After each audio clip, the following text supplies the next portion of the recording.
ده الكيبو بيرلوكس. من الكيبو بيرلوكس دي لغايه اللي هو البوردر في الكوارتر كل الجزء ده اسمه لاج، بس ده مش بينكلود الهايوت بون اللي هي دي اللي قالوا لك في الكيفن في الشرع والحاجات دي، ده مش جزء من لاج، ده سؤال اكسكيوز. الهايوت نوت خاص بلاج، يعني مش جزء من لاج. وكان مش خطر ولا حاجه، انا تقريبا اسبوعيا بشتغل وبشيل جزء منها، يعني مش خطر زي ما بيقولوا في كتب الشرع ولا حاجه، لكن الاثنين كده مقصوره الواحد يتذكر لو كان او حاجه، ولكن ما ماتش منها، يعني ما ماتش عشان مقصوره. فده جزء اللاج بيسموا اللاج التراكيه. طبعا اللاج هو الابر كونتينيويشن اوف التراكيه، زي ما الفايت اللي وراه الابر كونتينيويشن اوف الاصابع. اللاج فويس بوكس، صندوق صوت، مصدر الصوت مش مصدر الكلام، الكلام من البق. اما الصوت لله معنى اللاج بيعمل صوت لما الصوت ده مش كلام، دي تطلع اصلا باللسان والشفايف كده كلام. البقدر هنا ده اسمه ارتكيوليشن اللي هو الكلام، بروسيسنج للفونيشن. اما دي اسمها فونيشن، تمام. وبالتالي اللاج في ذا فويس بوكس دي اول كلمه دي. يبقى اللاج صندوق الصوت، اي صندوق بيتكون من سكيلتون. السكيلتون بتاع اللاج بيتكون من كارتليج، تمام. ده الجزء الامامي ده من قدام، دي اسمها ثايرويد كارتليج، ودي كيكويد كارتليج، ويجي تحتها تراكيه رينج. طبعا في بلوكس وراهم زي ما مش هيبان في الصوره هنا، زي ما انا رسمته من فوق كده. البلوكس بيبان حته منه هنا، لكن اكشوالي هو ليه تكمله ورا الثايرويد كارتليج، ورا الثايرويد ممبرين، ورا الهايوت بون، تمام. اذا هو بيتكون من فريم ورك اوف كارتليج. الكارتليج دي كونكت تو اتش اذر باي ليجامنت، يعني في ليجامنت اهو، ليجامنت الممبرين بربط الثايرويد بالكريكويد، وفي ليجامنت ما بين الجلوس دي والثايرويد، ثايرويد ليجامنت، في حتى ايفن ليجامنت ما بين الجلوس والهايويد، وهكذا. يبقى كونكت تو اتش اذر باي ليجامنت، يعني هو عباره عن صندوق صوت بيربطوا ليجامنت، الكارتليج بيربطوا ليجامنت.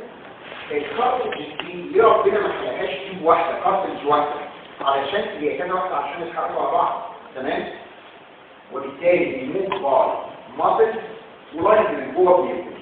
يبقى دي المقدمه. الصوره دي جايه من قدام، ده اللي بالظبط اللي انا قلت لكم عليه الجزء ده. طبعا دي كونتينيويشن ورا، لو انا رسمته هيجي كده، تمام.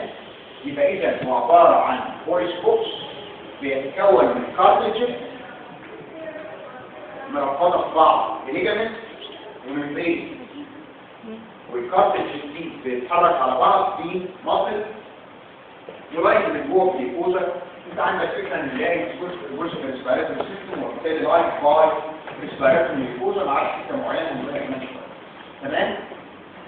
يبقى ده عباره عن مقدمه اللاج. طيب هو اللاج ده فين؟ مكان فين؟ الليفل بتاعه ايه؟ الصوره دي كده لاترال بيوسيشن سيكشن، ده كده اللاج وتحتها التراكيه، ده كده الهايبوفارينج، واللي تحتها يبقى الاسوفاجس. لما انت تتنفس الهواء بيدخل من النوز اهو على الميزوفارينج، اوروفارينج، لارينكس والتراكيه على قدام. ده مجرى الاير واي، التنفس.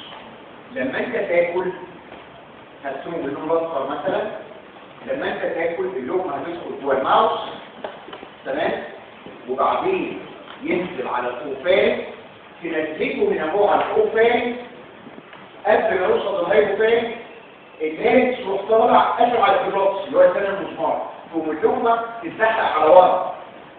يعني كده وانت بتاكل ما بتشرقش ليه؟ لان اللارينكس بيطلع يقفل على الجلوس، تقوم اللقمه تتزحلق من عليه وتنزل على ورا، يبقى مجرى الاكل كده. فارنكس وأسوفاجس. اما مجرى التنفس كده. ايه اللي بيمنع الاصفر ان يقع في الاي واي؟ ان اللارينكس بيطلع يقفل على الجلوس اثناء السوالو او الديبلوكيشن كبروتكتيف فانكشن. يبقى اذا هو بيمتد قدام الهايبوفارينج، الفرونت اوف الهايبوفارينج، الهايبوفارينكس ده كمان كانوا بيسموه الهايبوفارينكس. الفارنكس قسمناه الى نيزو ورا النوز للفارنكس، وفارنكس ورا الاورال لارينجوفارنكس ورا اللارنكس. بس كلمه لارينجوفارنكس معلش مستخدمه، بس سميناها هايبوفارنكس ايوه على الجزء الصوت فيه من الفارنكس. طيب بيمتد من سي 3 لسي 6 من السيرفايكال للسيبرال بودي. نمره 3 اللي هو بوردر سي 3 او من سي 4 احيانا يقولوا لها سي 4، يبقى اللي هو بوردر سي 3 لغايه سي 6. سي 6 كان لها 6 سيرشكال امبورتنس في الاناتومي بتاع الجسم بتاع المسائل. اولهم اللي لاج انتهت وابتدى تراكيا، الهايبوفارينكس انتهت وابتدى اسوفجس، مش كده؟ دول الاثنين اللي بيهمونا في الانتي. يبقى اذا بينفذ من اللي هو البوردر بتاع سي 3 لغايه سي 6. ده فريسنج ستيج وانا قاعد كده، لكن وانا برجع عمال يطلع وينزل معايا. طيب بيمتد من السيبوبيراميدوس اللي هي الحته دي، السيبوبيراميدوس اللي هو بوردر في الكود كارتلج. ارجع للصوره الاولانيه. بيمتد من السيبوبيراميدوس اللي هي دي اللي هو بوردر في الكود كارتلج. ما هو بعد الكويد تبتدي تراكيا، تمام؟ يعني هو اللي هو البوردر بتاع الكويد ده اللي هو الليفل، والسيبوبيراميدوس ده الابر ليفل اللي هو نفس الليفل بتاع الهايبوفارينكس فورا، تمام؟ طيب دي مقدمة سريعة لللاج. بنقول ان لو دي اول كلمة في اللاج بتكون من فريم ورك اوف كارتلج. قول لي ايه الكارتلج؟ كونكتد تو ايتش اذر باي الممبرين. قول لي ايه الليجامنتس والممبرين؟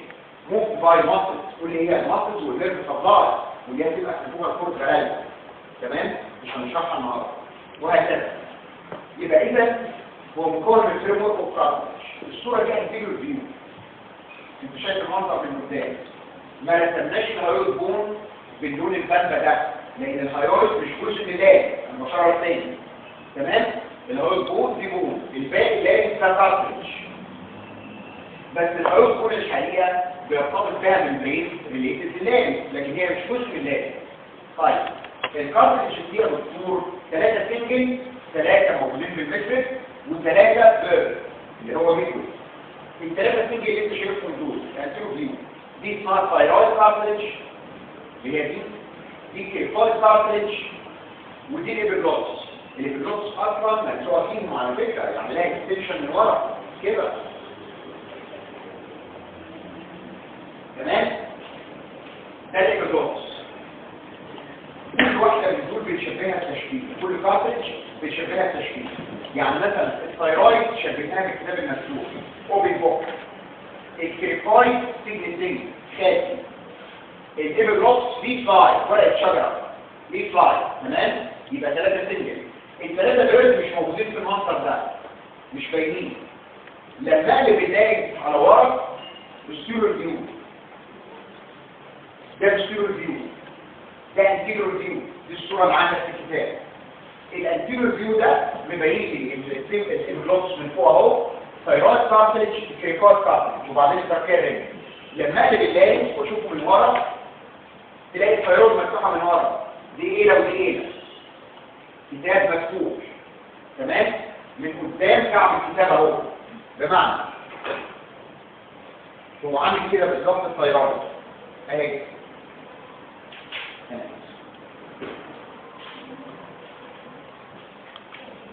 يبقى اذا ده مكتوب كده إيلة وإيلة، ما بينهما أنجل. الأنجل دي بتحدد انت راجل ولا ست، أدم بأدم، صحة آدم معايا. يبقى إيلة يمين وإيلة شمال، يبقى زي الكتاب المفتوح، كتاب مفتوح على ورا. يبقى إذا في الصورة ده من قدام إيلة وبتاع الكتاب، ده من ورا إيلة وإيلة، تمام؟ طيب يبقى إذا بالطيارات بتاعتك أوبن فوق مكون من 2 ايه او 2 بليت. والشعب المصري تمام؟ يبقى 2 ايه او 2 بليت فيوز تأثيره عند انجل. الانجل دي قد ايه يا دكتور؟ 90 ب 110. نشة ال 90 في الرجاله علشان تبقى بارده قدم في قدم. نشة الفوكيوسيتي اللي هو بتبقى زاويه منفرجه في السمين، نحكي 110 في السمين علشان رقبتهم تبقى شكلها احسن، يبقى الانجل دي من 90 ل 110 ما بين الى اليمين والى الشمال. الفيوجن ده ديفيشنت فيديو علشان يكون حاجه اسمها نوتش. بص ثايرويد نوتش. على فكره التست اناتومي ده انا ممكن احسه على اي حد فيكم، ولازم نحسه قبل ما نعمل تراكيوستوم والحاجات دي. تمام؟ يبقى الى اليمين والى الشمال فيوز انتيرو عند انجل تمام من 90 ل 110. الفيوجن ده ديفيشنت فيديو علشان يكون ثايرويد نوتش. ثايرويد نوتش كل ايه لها قرن من فوق من ورا وقرن من تحت، بيسموه هورن او كورنيو. هورن او كورنيو، كبيره هورن وينتيرو هورن.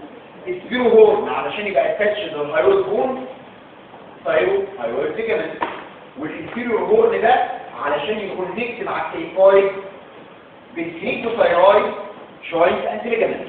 نفس الكلام، ده كريكو ثايرويد ده ثايرويد. خلاص؟ طيب يبقى ده اول تشبيه اللي هو مين؟ الثايرويد كارتلج.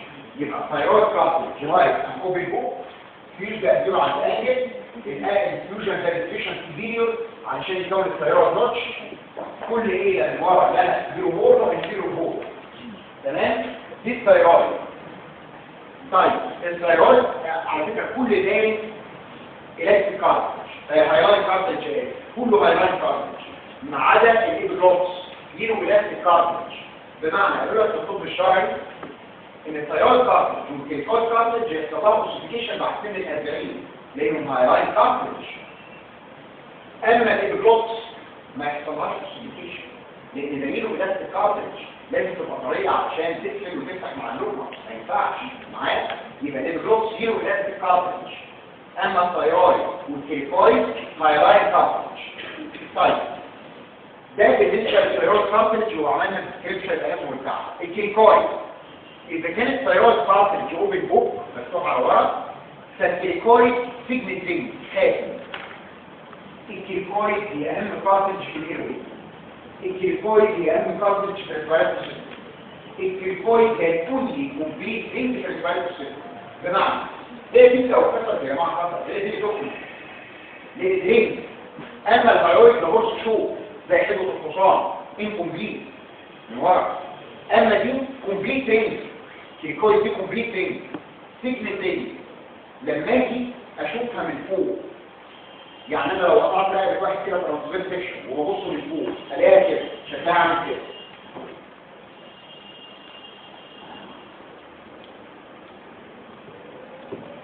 المنظر ده من فوق ده انتيريور ده بوستيريور. تمام؟ الحته دي بيسموها ارش ودي لامينا اللي ورا دي لامينا. تمام؟ يبقى الكيفويد زي الخاتم بس هي مش سيركولار، هي رينج لكن مش سيركولار، مكونه من تو ارش اند وايد سترو لامينا. تمام؟ ده الفول دي فين في الريسبيراتوري سيستم. دكتور السيرو بليك ده اللي هي لامينا عليها من فوق السيرت ازاي من فوق، انا شايفه من فوق عليها ديفيشن هنا وديفيشن هنا 2%.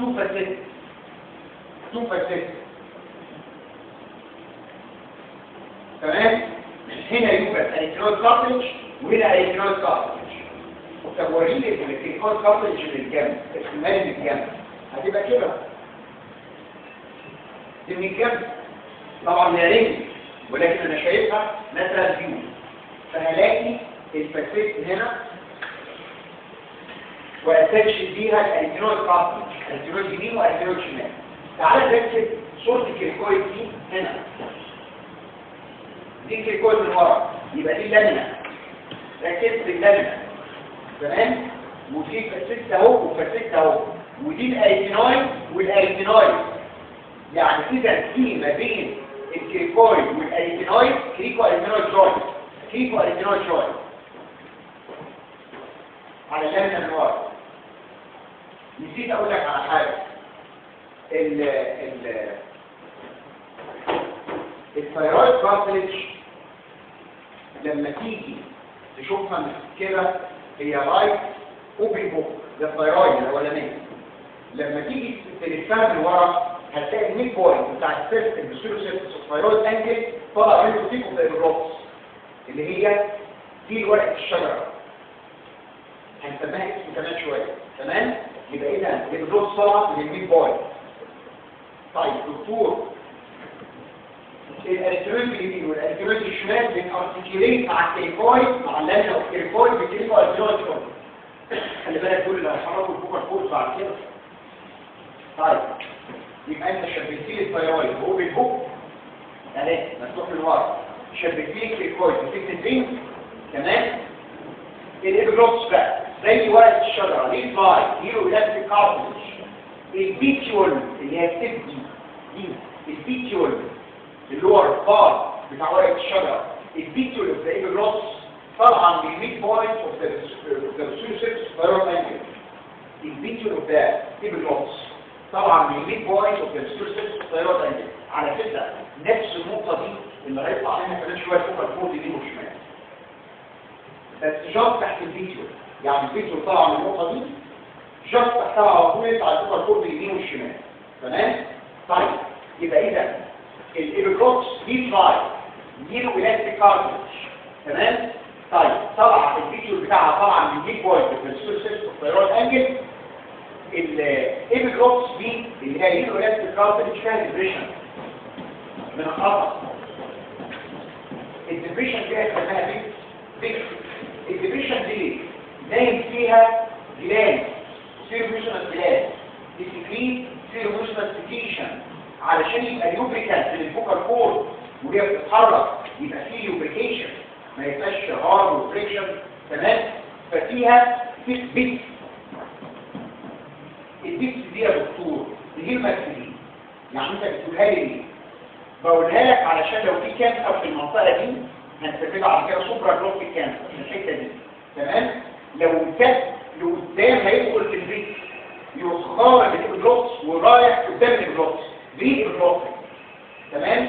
وبالتالي لو راح قدام الابيجلوتس اتحول للستيج تي ان ام بتاعه خالص. الكانسر معاه كان جوه اللاب طلع بره اللاب. يبقى اذا لو في كانسر هنا البيتس دي ويك اريا في الابيجلوتس، لو الكانسر اكتدت فيها هيمتد قدام الابيجلوتس. الكلام ده كله هنشوفه دلوقتي.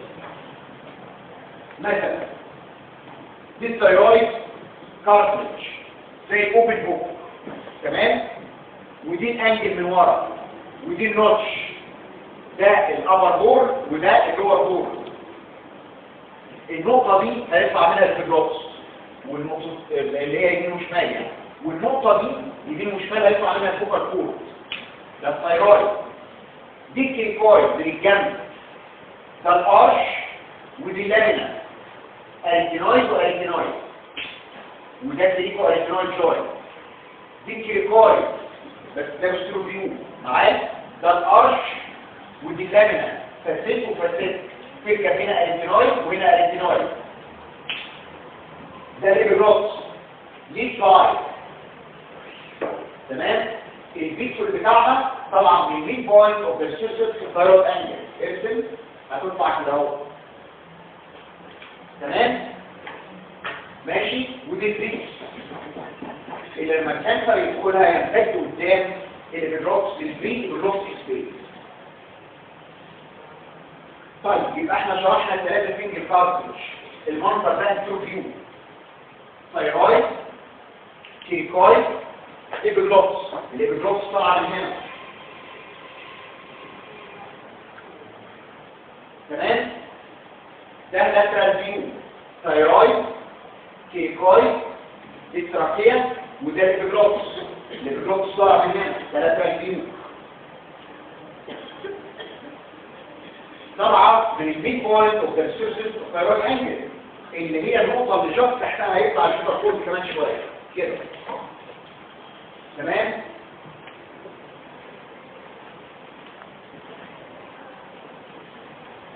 الصوره دي جميله قوي. المنظر ده فيشتال سيكشن دي على الراجل واقصده كده بالصفور اقصده كده لما ابص لها. تمام؟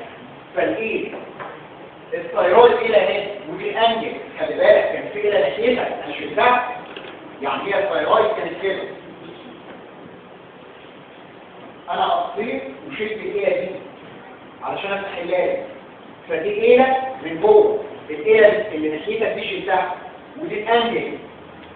تمام؟ دي نص الكريكويد، نص الكريكويد اهو، النص الثاني شلته والتراكيه المفروض تحتها. ده الابيجلوتس طالع من الميد بوينت اوف ذا سيرفيس الثايرويد انجل، وجاست تحتيه طالع الفوكال كورد. دي الاريتينويد نايمه على الكريكويد من ورا، ما هي دي الكريكويد من قدام ودي الكريكويد من ورا. تمام؟ فدي الاريتينويد وده الكريكو اريتينويد جوينت.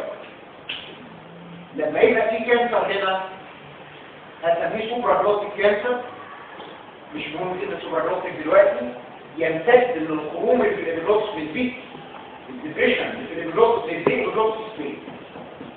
يعني لو في كانسر هنا اهو هيمتد من البيت للابيجلوتس سبيس للجويك ايه. تمام؟ طيب ايه الابيجلوتس سبيس؟ على كده ده نص الهايوت بون لاترال فيو، دي الثايرويد انجل ودي كريكويد. ايه الابيجلوتس سبيس؟ هو ده تراينجلر سيستم قدام الابيجلوتس اللي هو الباوندرز بتاعته دي بقى، ورا الابيجلوتس قدام ثايرويد وهايرويد، يبقى ثايرويد ممبرين اند ليجمنت، ثايرويد ممبرين اند ليجمنت، ومن فوق في ليجمنت ما بين الهايرويد والابيجلوتس. يبقى اذا ده الابيجلوتس سبيس، ده الباوندرز بتاعته من قدام الثايرويد ممبرين ما بين الثايرويد والهايرويد وليجمنت، من ورا الابيجلوتس. تمام؟ من فوق هايرويد ليجمنت.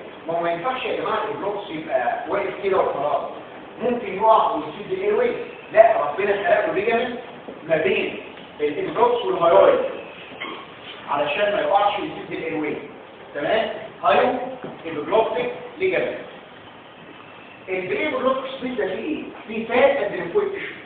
اذا لو الكانسر اللي هنا الفات اللي هنا ده يعتبر خرج بره المنفصل الزهائي، وبالتالي الستيج لما نيجي للكانسر هيختلف تماما. طيب بص الانيميشن ده بعد اذنك.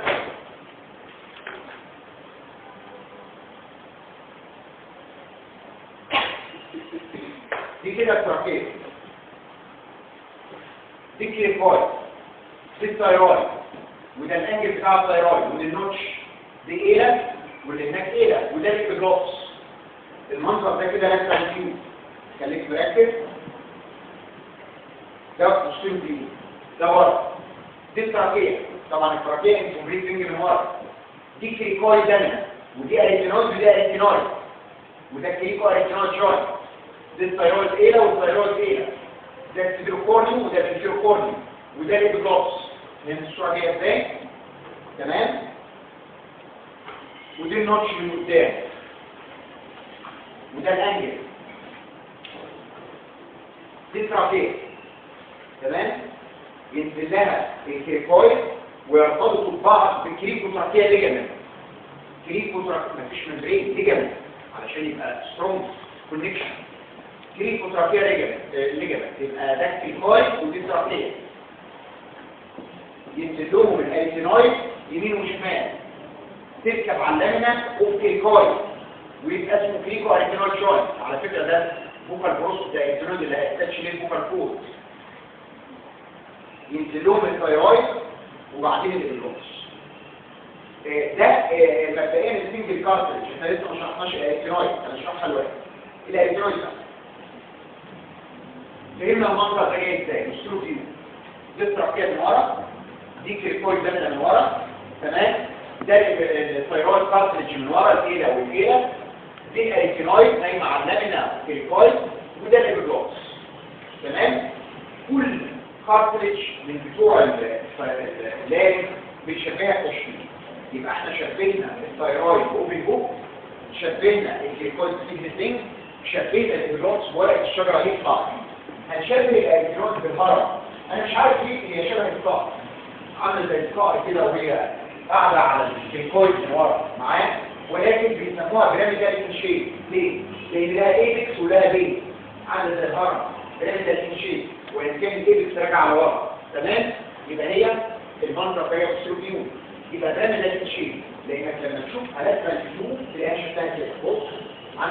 بالظبط.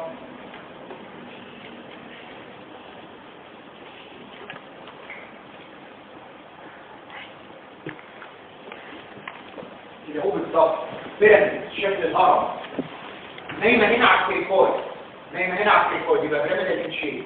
البيز اهي بتارتكيوليت مع الكريكويد ده، يبقى بتريكو ارتينويد شويه.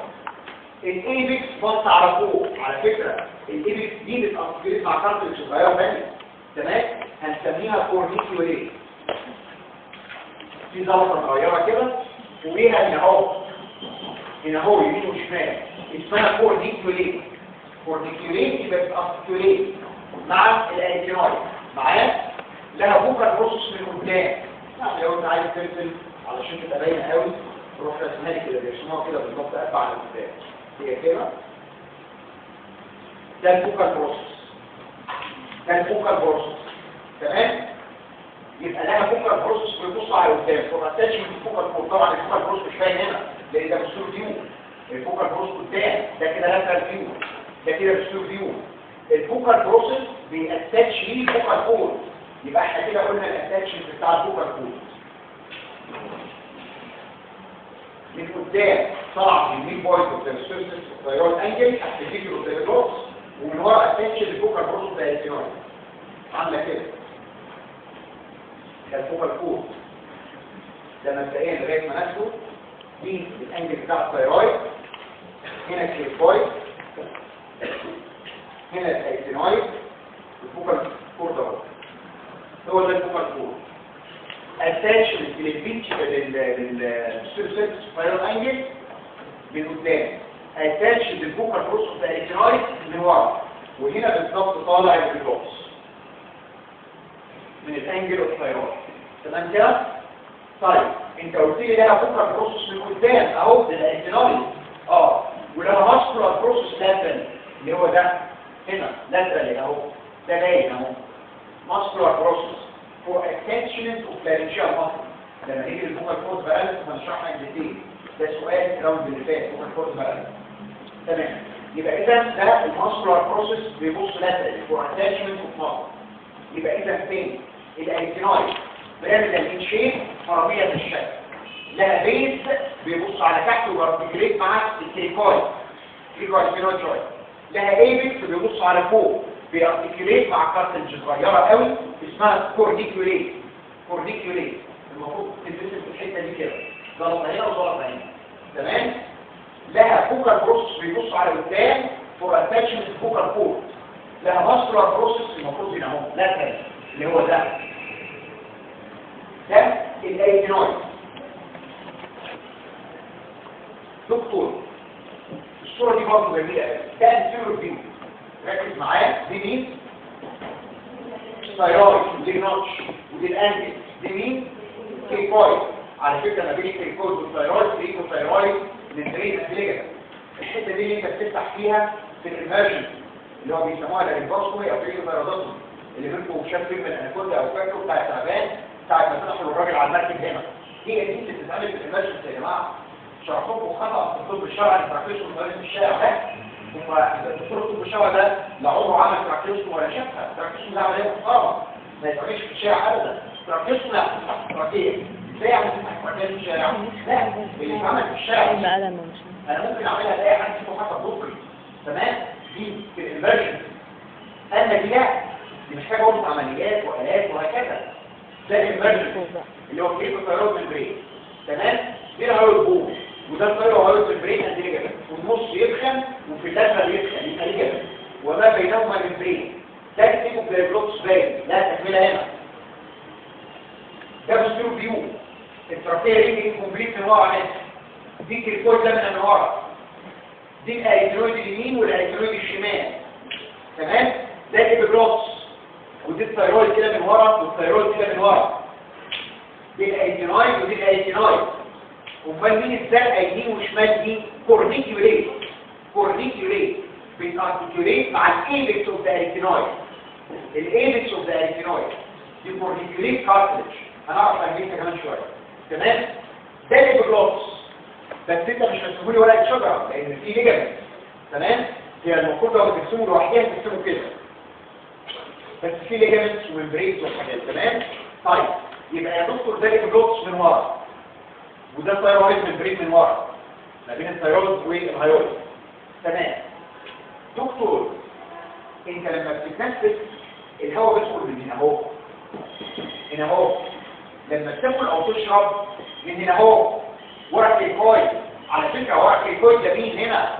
الهايبوفاج مش مرسوم، انا جايب الصوره دي بصوره فيو، فالمفروض هنا اهو الهايبوفاج، لكن من قدام ده اللارنكس، فده الاير واي. الحته دي فتحه الاير واي لارنجيال اندكس ده اهي اللي انا بشاور عليها دي لارنجيال اندكس.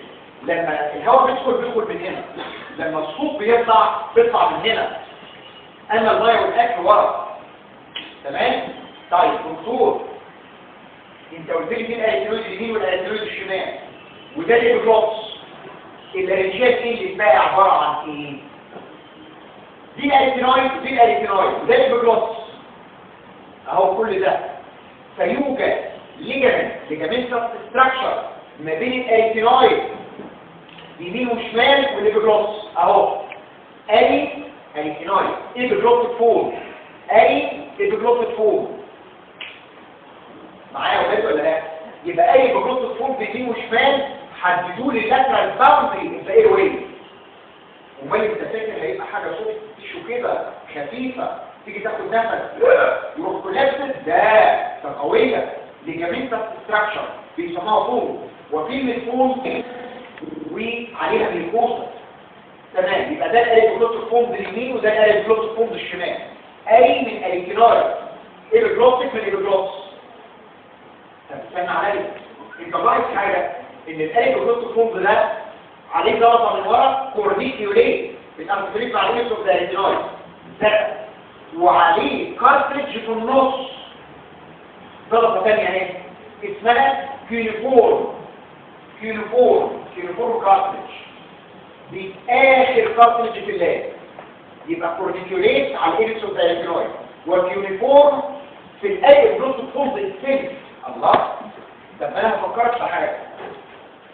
هو ليه الناس لما يجوا يصبوا سقف عماره بيحطوا جوه الاسمنت والرمل طبق رينفورسمنت، حاجه فوق الماء علشان يبقى فيها فوق الماء، وبالتالي رينفورسمنت نفس القصه، طلب يمين وطلب شمال علشان ما يبقاش طالب مثلا، وبالتالي كلها مع الاير واي. يبقى رينفورم وكورنيكيوليت ورينفورسمنت اوف ذا لارنجيال اندكس. رينفورسمنت علشان ما يحصلوش كلها كل شويه ويبقى طري والاير واي يتسد. تمام. ده بالنسبه للكارتريدجز اوف ذا لاب. يبقى قلنا 3 سنجل، ثايرويد، كيكويد، ابيجلوتس. قلنا 3 بيرد اللي هو اهمهم الاريتينويد اكبرهم، وكورنيكيوليت بتارتكوليت مع الريس اوف ذا اريتينويد، وكيرفورم اللي هو في نص تقريبا في نص الاريتينويد. على فكره انا عايز بس قبل ما اطلع من الصوره دي اقول لك على حاجه. فاكر الهايبوفاج المفروض هنا اهو ورا الراب. فاكر كلمه بايوفورم الخصه يمين وشمال، يمين وشمال. على فكره انا بره اللارنكس كده مع انه متحوط بالثايرويد كده، بس اللارنكس من جوه اهو، اما ده كده بره اللارنكس كده هايبوفاج. شوف انا بلف ازاي. فدي بايوفورم ودي بايوفورم. فاكر لما قلت لك الباوندريز اوف بايوفورم خصه؟ لاترالي ثايرويد ثايرويد كارتريدج. ميديالي الاريترويد فولد والكيكويد. فاكر الكلام ده؟ هي دي البايوفورم اليمين والبايوفورم الشمال. تمام.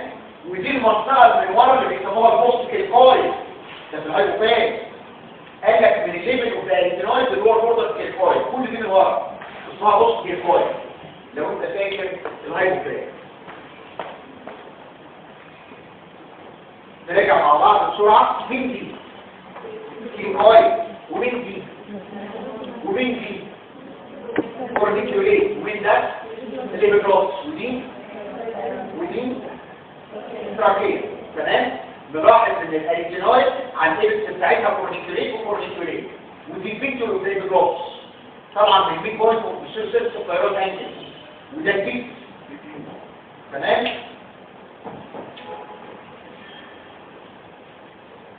الليجامنتس والممبرين خلصنا كارتريدج وثلاثه. الليجمنتس والممبرين بقى. تمام؟ المنظر ده انتيو فيو، ده انتيو فيو. دي اسمها الثايرويد كارتج، ودي الثايرويد بون اللي هي مش جزء من الليل، ودي الكريكويد، ودي التراكيه. ما بين الكريكويد والتراكيه كريكوتراكيه ليجمنت. هنا كريكوتراكيه ليجمنت. ليجمنت مش ممبرين. تمام؟ ما بين الثايرويد والكريكويد كريكوثايرويد ممبرين اللي هو ده يدخل في النص يبقى ليجمنت، وفي البريفري ممبرين يبقى ده كريكوثايرويد ممبرين اللي انت لما تفتح كلمه الامرجنسي اللي هي اسمها لارينجوس. تمام؟ او كريكوثايرويد. دي الثايرويد ودي الهايرويد يبقى ده صدر الثايرويد ممبرين اند ليجمنت، في النص يدخل وفي البريفري يدخل لازم يبقى ليجمنت في النص ولازم وان بتوين ممبرين يبقى ده الثايرويد ممبرين اند ليجمنت. هنا ليجمنت، هنا ليجمنت، هنا ليجمنت، وان بتوين ممبرين يبقى ده الثايرويد ممبرين اند ليجمنت. تمام؟ ده كريكوثايرويد ممبرين اند ليجمنت، ده كريكوتراكيال ليجمنت. يا دكتور ده في ليجمنت ثاني جوه. المصدر ده فيشنال سيكشن يعني كده ورميت نص الراس نص النكس. تمام؟ فدي كده الثايرويد ايلا ودي الانجل. كان في ايلا مشيتنا احنا شلناها، دي نص كريكويد نص الرينج كان المفروض تلف، دي كده نص. تمام؟ دي الاريتينويد نايم على الكريكويد ده من ورا، دي الكورنيكوليت نايم على الكريكويد ده الاريتينويد، ده البوكال بروسس وده الاريتينويد طلع منها البوكال كورد وطلع من السكول سيرفس الثايرويد انجل، وده الفيتيول اوف الروكس. لما يبقى في كانسر هنا يمتد من البيت للبيري بلوكس زي ما قلنا. تمام؟ طيب الليجمنت اللي جوه بقى ما بين البلوكس والثايرويد ثايرو بلوكتيك ليجمنت اللي هو الابيض ده ثايرو بلوكتيك ليجمنت. تمام؟ البلوكس ملزوق باثنين ليجمنت من تحت لازم الفيتيول في السكول سيرفس الثايرويد انجل اهي ده اسمه ثايرو بلوكتيك ليجمنت، وليجمنت من فوق رابط البلوكس من فوق الهايرويد كده. ده ليجمنت تاني اسمه هايبوبلوكتيك ليجمنت. هايبوبلوكتيك ليجمنت يبقى ده هايبوبلوكتيك وده هايبوبلوكتيك راحوا راسمين البرين بلوكتيك سبيس. تمام كده؟ طيب دكتور طول الليجمنت اللي بيسموه سترينج ليجمنت في حاجه اسمها سترينج ليجمنت من جوه انت ما خدتش بالك منها او نسيت من تاني. انت دلوقتي شرحت لي اللارينكس وطلعت السكيلتون وبتشرح لا ده اللارينكس لو انت سبت الصوت فيه والميكوزا هيبقى الشكل ده. لما انت تسلقه من جوه هيبقى الشكل ده سلخت الميكوزا والمصل وكل حاجه بينت السكيلتون باك. لا انا لما اسيب الصوت فيه زي ما الآن سيشنال سيكشن. تمام؟ ده قدام ده ورا. خلي بالك ركز علشان دي تقريبا اغلب حته. دي ثايرويد دي كريكويد نص كريكويد رينج نص كريكويد نص كريكويد ودي التراكيه نص التراكيه. تمام؟ دي كريكويد يبقى دي الاريتينويد دي الاريتينويد. تمام؟ دي الانجل اوف ثايرويد وكل دي ليله مش باينه سيب الصوت مش عليها زي ما هي. وده الفوكال كورد خلي بالك ده انا سميتها شويه فوكال كورد وده الفولس مش مهم الفوكال كورد وخلاص. تمام؟ يبقى دي انجل ثايرويد وده الفيتيول بالجلوس والجلوس نفسه اهو ودي نص الهايرويد فده سبيشال سيكشن. تمام؟ طيب ولا ركزوا علشان مش لازم تعرف حاجات زي كده. بص بقى ده دكتور اسمه برين بلوك ستيج قدام الجلوس. دكتور ايه الاصفر اللي فوق ده والاصفر اللي تحت ده؟ خلي بالك انا كاتب السوتيشو زي ما تلاشتش الكارتلج علشان كده الكارتلج مش باينه الديتيل. بص بقى مش انت قلت لي ان الكريكويد مربوطه بالثايرويد بالكريكوثايرويد البرين ليجمنت جوه يبقى اسمه كونس الاستيكاس. هو ما بين الكريكويد والثايرويد من جوه ما هي دي الثايرويد اندل بس من جوه بقى من الداخل اسمه كونس الاستيكاس. ليه اسمه كونس؟ لان شبه الكون قمع فنن كونس الاستيكاس. ده عباره عن ليجامنت بيدخل فوق ويكون فوق الكور. لما ترسم لي الصوره لازم تجيب ايدك كده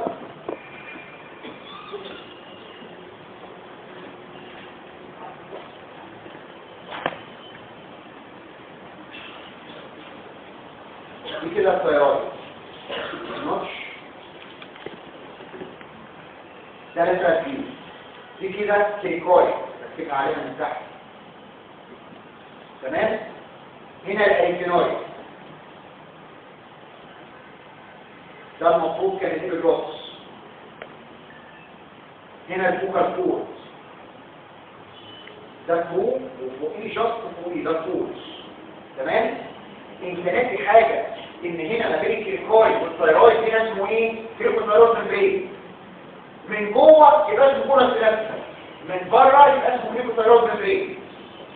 من جوه اللاب تحت الميكوزا يبقى اسمه كونس سيلابسا لانه زي الفم عامل كده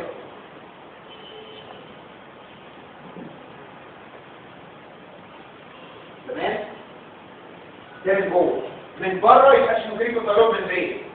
الكونس سيلابسا ده اتاتشد من تحت الكيكويد واتاتشد من فوق للتوفر كورد ومش اتاتشد ده هو نفسه اللي بيدخل ويكون الفوكال كورد. بيأتاتش الفوكال كورد بتاع الانتينويد والبسيرو سيستم بتاع الثيرويد انجل. فهو نفسه اللي بيكون الفوكال كورد ده الكونس سيلابسا تمام. انت ناسي ان في فوق حاجه اسمها اي بلوت فوق يمين وشمال طبعا الناحيه الثانيه ما بين الانتينويد والابيجلوتس. الابيجلوتس فولد الابيجلوتس فولد ده ينزل منه ليجامنت نفس القصه بتاع ده تمام. نازل من الابيجلوتس فولد تفولس فوكال كورد. هو في الواقع برضه مش لغايه الفولس فوكال كورد، هو بيدخل تحت ويكون الفولس فوكال كورد. هو نفسه السيل تحت الميكوزا ويدخل فوق ويكون الابيجلوتس فولد. يعني تخل فوق الابيجلوتس فولد وتخل تحت فولس فوكال كورد تمام. هنسميه الاخير ده كوادرانجولار ليجامنت اللي هو ده لانه مربع. كوادرانجولار ليجامنت اللي هو تخل فوق وعمل الابيجلوتس فولد وتخل تحت وعمل الفولس فوكال كورد مربع. دي اربع اضلاع كوادرانجولار ليجامنت. لو جيت الرسمه اللي انا رسمتها دي اهو مربع هو ده كوادرانجولار ليجامنت تحت الميكوزا دخل فوق وكون الابيجلوتس فوق دخل تحت وكون الفولس فوكال كورد. بينما تحت كونس سيلابسا اللي دخل فوق وكون الفولس فوكال كورد. لسه تمام. يبقى هنا كوادرانجولار ليجامنت الجزء الاخضر ده كوادرانجولار ليجامنت. كونس سيلابسا الجزء الاخضر ده. الكونس سيلابسا هو كيركوثيرويد ممبرين من بره اسمه كونس سيلابسا من جوه تمام. الكوادرانجولار ليجامنت من فوق اسمه الابيجلوتس فولد ومن تحت اسمه الفولس فوكال كورد. ليه ربنا خلق الانترنسيك ليجامنت؟ يا اخي انا قلت لك اول كلمه في البدايه فويس بوكس مكون من جيرمول اوف كارتج.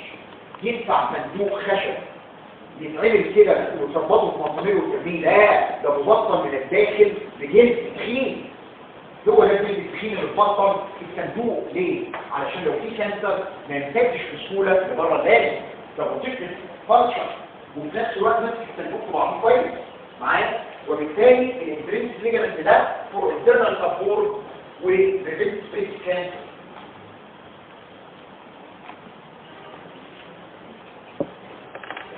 نيجي بقى لللارنجيال فوكس.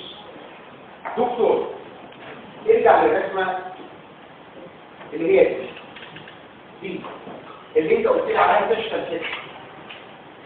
الفوم اللي بين الانتينويد والابيجلوتس ده اسمه ايه؟ الابيجلوتس فوم. الانتينويد ابيجلوتس الابيجلوتس فوم. الفوم اللي تحتيه فولس فوكال كورد. انا قلت لك كلمه فوم معناها ليجامنت من رابط الممبرين. ده الفولس فوكال كورد. الفولس اللي تحتيه فوكال كورد. ايه ده؟ ربنا خلق 3 فولز تحت بعض. على فكره انا موريك واحد الالف بلوك فولد ده يمين وشمال، احنا قاطعين مش السكشن، فانا موريك ناحيه واحده. تمام؟ فده الالف بلوك فولد من فوق، ده الفولز بوكر كود، ده الفولز بوكر كود. ايه ده؟ يعني في 3 عجلات تحت بعض علشان يحموا اللارنكس، علشان الميه والاكل ما يقعوش جوه اللارنكس والتركيه. الف بلوك فولد يمين وشمال، فولز بوكر كود يمين وشمال، فولز بوكر كود يمين وشمال. بيسموها 3 تاير ميكانيزم. 3 تاير ميكانيزم. وانت بتبلع وانت بتاكل الالف بلوك فولد يقفلوا على بعض فشلوا، الفولز بوكر كود يقفلوا على بعض فشلوا، الفولز بوكر كود يقفلوا على بعض. معايا؟ بيسموها 3 فولز 3 تاير ميكانيزم. الصوره دي جت ازاي؟ انت بقى خالص الاناتومي تعالى الكلينيكال ده عيان بقى، ده مش قصه وشرحها، ده عيان. انا عملت ايه؟ فتحت بق الدكتوره تمام، ودخلت ورا اللسان ببص بعيني، بمعنى ده اللسان ده الطن من ورا الفيزو ده طن، ده اللي بيبص تحت الطن على طول. دي الاليزونات يمين والاليزونات شمال، على فكره ده غير مباشر ورا اللاب، وده البايفورم يمين والبايفورم شمال، ودي البوست كريفاي. اللقمه الاكل والميه يقعوا هنا، الكلام الصوت يطلع من هنا والنفس يدخل ويطلع من هنا. ده البوكر كورد وده البوكر كورد. فهمتوا الصوره جايه ازاي؟ بالظبط لما ارسمها بايدي كانها كده.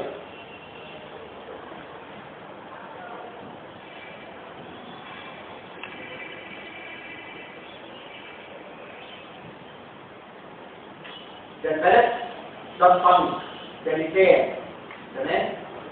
ده الاجلوس معايا، وده الكترون والالكترون، وده بقيه الذات. يعني يا جماعه لو انا ده الطن، ده الاجلوس، تمام؟ دي البيت اوف ذا طن اللي بيسموها الباريكولا، تمام؟ يبقى ده الاجلوس، ودي فتحه اللارنكس، ده رجال انلت، الكترون يمين والكترون شمال.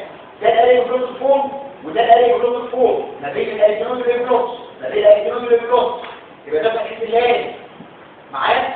لو انا دخلت وبقه واحد وبصيت اللي بالنص قدام، الالكترونز ورا، الالف بلوكس كله على كل ناحيه، وتلاقي جنب تحتيهم بوكر كورد يمين، بوكر كورد شمال، بوكر كورد يمين، بوكر كورد شمال. طبعا مفيش دكتور بيدخل جوه بق العيان، لكن يا اما بيدخل منظار يا اما بيدخل مرايه ويبصوا بيها. المرايه هنا فتقول الصوره دي فيبان المنظر ده. المنظر ده الجلوس من قدام، ده الطنق، ده الجلوس الكترون يمين الكترون شمال، ده الجلوس فوق، ده الجلوس فوق، ودول البوكر كور تحتيهم. تمام؟ فهمت الصوره دي ازاي؟ اول فوق الجلوس فوق، ده اللاترال باوندري الفارنجيال اندكس ما بين الالكترونز والجلوس، الجلوس فوق يمين الجلوس فوق شمال. تاني فوق تحتيه الفولز بوكر كور، ده ما بيبقاش باين قوي، وعلى فكره الفولز بوكر كور ده قوي وباين زي الطوب، والا كنا طلعنا صوت كان الكيد بيتكلموا في الفوليا. لا، الفولز بوكر كور اسمه فولز لانه ده حاجه مفيده قوي. امتى يحصل له هايبرتروفي؟ عند بياعين الخضار والطماطم اللي عمالين يدعروا رجله الارض ويزعقوا، لان هو بيتكلم كان الاثنين بيتكلموا، فهو كده بيتكلم بالفولز والطوب. اما في الطبيعي الفولز ما بيبانش قوي، اللي بيسموه الفيستيبولار فولز او الفولز بوكر فولز يمين وشمال، وبعدين الفوق اللي هو قوي اللي بيبان. في ناس بقى ترسم خطين كده، تمام؟ الخط العلوي ده الفولز، والخط السفلي ده الفوق، ما يفرقش معانا. تمام؟ يبقى اذا الفولز بوكر فولز يا دكتور ما بين ايه وايه؟ ما بين البوكر فولز ده الجنايز والسيرفيس الفايرول انجل فورس والجروب جاست تحتيه، ونفس الاتاتشمنت ما بين البوكر فورس ده الجنايز والسيرفيس بتاع الفايرول انجل معايا، بس جاست تحتيه. تمام كده؟ يبقى اذا قلنا البوكر فورس اللي هو البوكر فورس الحقيقي، تمام؟ اما الفورس بوكر فورس، ولما اقول بوكر فورس واسكت معناها فوق. الفورس بوكر فورس بيسموها فيستيبولار فورس، تمام؟ وبعدين الالف بلوت فوق. دكتور الرسمه اللي انت رسمتها لي من شويه لا خلينا مش ده الفولس فوكال كورد وده ترو وده كوادرانجلر ليجامنت وده الكونس الاستيكال الكونس الاستيكال من فوق تخن مكون الترو، الكوادرانجلر ليجامنت تخن من تحت وكون الفولس. ما بين الفولس فوكال كورد والترو فوكال كورد ديفيشنت اريا مفيش فيها ليجامنت. ديفيشنت اريا دي هنسميها ايه ما بين الفولس والترو؟ فنتريكل ده ويك اريا مفيش فيها ليجامنت. عند الضفادع وبعض انواع القرود اللي هو بيتكلم وبيحدى علشان مفيش فيها ليجامنت، تلاقي في بالونه اتكونت هنا كده طول ما القطاع عماله تجعر تلاقي في بالونه عماله تعمل كده وكده. معايا ليه؟ لان مفيش ليجامنت هنا، فالهواء عمل تاك وده في بعض البني ادمين ممكن يحصل. هنسميها ايه؟ مشكله ترى تمام فيه يعني فيه. يبقى السبيس اللي ما بين الفورس والفوكال كورد هسميه فنتريكل، اللي هي ما بين الفورس والفوكال. اللارنجيال اندكس بقى تاني الصوره دي جايه ازاي؟ انا ببص من فوق ده الطن ليه؟ على فكره يا ولاد الطن وده ليه بلوكس، في هنا ميديال جروس اوف بلوك ليجامنت وتو لاترال جروس اوف بلوك ليجامنت. دي اسمها فاليكولا ودي اسمها فاليكولا اللي هي البيس والرقم. تمام؟ ده الجروس دي الاريتينويد وده الجروس فوق يمين وده الجروس فوق شمال. تمام؟ ده الهايبوفاج بايوفور بوست الكويد. ده الفولس فوكال كورد وده الترو فوكال كورد ودي التراكيه من جوه اهي. تمام؟ ايه اللارنجيال اللي ده دكتور؟ يعني هو بيدخل منين؟ من الحته دي. هي دي اللارنجيال اندكس. بينما الفوت شانل ده الهايبوفاج. اللارنجيال اندكس بتتعمل من قدام الجلوس من ورا الاريتينويد والانتراريتينويد لاترالي تلاقي الجلوس فوق على كل ناحيه. لما تيجي تاكل القلب والجلوس فوق بالاثنين كونتراكت على بعض. فشل الفولس فوكال كورد كونتراكت على بعض. فشل الترو فوكال كورد كونتراكت على بعض. السبيسز ريليتد لللاينز بقى. ايه السبيسز اللي ريليتد لللاينز؟ انا قلت السبيس ده برين بلوك سبيس. فاكر؟ لو في كانسر هنا هندخل بالبرين بلوك سبيس. ايه الباوندري بتاع البرين بلوك سبيس؟ هتفكروا؟ ورا البلوكس قدام سايبوهالويد ممبرين اند ليجامنت ومن فوق الهايبوبلوك ليجامنت مليان فات اند ليكويد. لو في كانسر هنا هنكتب الفيكس للبرين بلوك سبيس. ده اللي هو البرين بلوك سبيس. تمام؟ طيب دكتور الصوره دي جايه ازاي؟ كورونا سيكشن. صوره جدا كورونا سيكشن. انا جبت الراجل مديني ظهره كده ورحت جايب الصابون وقاطع ورامي الجزء اللي ورا وببص على الجزء اللي قدام من ورا. فانت كده بتبص من اساس فيه فيو. ده اللي بالبلوكس. خلي بالك مش متشرح مش السكيلتون ده فيه صوت تيشو بتاعه. ده كده اللي بالبلوكس. ده الثايرويد ايه والثايرويد ايه اللي من قدام هتفوز مع بعضها وتكون انتج. بس انت جاي بالمنظر من ورا. دي كريكويد والكريكويد اللي هيفوز مع بعضهم ويطول ايه؟ ودي التراكيه. تمام كده؟ فده مستيرو فيو. ده كده اللي بلوكس. ثايرويد ايه يمين وثايرويد ايه شمال. ده الفورس فوكال كورد يمين والفورس فوكال كورد شمال. هتخش بره وكده بس هو يسمون لك بره على الشمال. ده الترو فوكال كورد وده الفنتريكل ما بين الفورس والترو. تمام كده؟ دكتور المفروض بدايه الالف بلوك كورد هنا والديفيش الالكترون يمين ونفس الكلام يمين. خلي بالك كان في اكستنشن هنا ده شايله سوبر، وبالتالي انا عندي هنا سبيس اهو وهنا سبيس اهو اللي هو بين ايه؟ بين الفورس والترو فوكال كورد ميديالي والثايرويد ايلا والكيركويد لاترالي. ده اسمه ايه؟ منطقه الفوكال كورد هنا اسمها بعد كده جلوبتيك اريا او جلوبتيك. فدي اسمه بارا جلوبتيك سبيس وده بارا جلوبتيك سبيس. لو انا رسمته بايدي هنا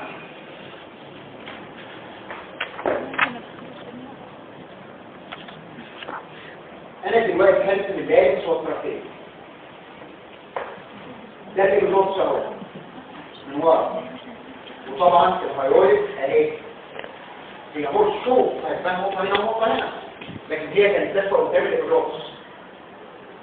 هنا الفورس فوكال كورد وهنا التو فوكال كورد ويكمل على انه تراكيه. هنا الفورس فوكال كورد والتو فوكال كورد ويكمل على انه تراكيه. هنا الثايرويد كده يمين، الثايرويد كده شمال، ودي التريكويد. تمام كده؟ ودي التراكيه من تحت. زي الدكتور الابراز ان هو هيطلع منه يمين وشمال تلاقي الابراز فوق. ده الفورس فوكال كورد، ده التو فوكال كورد. دي الثايرويد ايه ودي التريكويد. هي ايه؟ بس انا لما قصيت بين نقطه ونقطه. ده اسمه الباراتروفيك سبيس وده الباراتروفيك سبيس اللي هي الباوندرز بتاعته دي. مين جالي الفورس والتروفوكال كورد في منطقه الفيكس، ولاترالي ثايرويد مع التريكويد. مش مهم الثايرويد كده. ده اسمه باراتروفيك وده اسمه باراتروفيك. ده في بقى ماسل في ماسل اللي بتفتح وتقفل الفوكال كورد ولا بتكلم. تمام. امتى تشك ان الكانسر اكستندد الباراتروفيك سبيس؟ لو قلت العين ايه وايد الفوكال كورد ما بتتحركش يبقى كده اكستندد الماسل. وفي الحاله دي الكانسر اللي هنا اللي كان هنا بقى اسمه ايه لما اكستندد الباراتروفيك سبيس؟ ترانس بلوك. هو اسمه باراتروفيك سبيس. لما الكانسر يمتد له يبقى اسمه ترانس بلوك. الكلام ده نفسه في الكانسر. نقول تاني ده مليان ماسل. اذا لما الكانسر يوصل له الماسل هتثبت في مكانها ستيشن، وبالتالي الفوكال كورد يبقى فيكسد. يبقى اسمه باراتروفيك سبيس. لا انا راسم الرسمه دي في النص. البايوكوم هيبقى ورا خالص كده ليه مش قدام. الهايبوفاين بتاع ورا لما يتم. فهمتي؟ لما الكويس تقسم على بعضها ورا يبقى الباراتروفيك سبيس مليان ماسل. لو الكانسر وصل لها يثبت الماسل في مكانها. تمام؟ وبالتالي يبقى اسمه ترانسبلوك كارسينوما. الحمد لله. يبقى ده الباراتروفيك سبيس وده الباراتروفيك سبيس. اللارنجيه الميكوزا بقى. الميكوزا ثلاثه يا جماعه ما اللارنج جزء من الريسبيراتوري سيستم.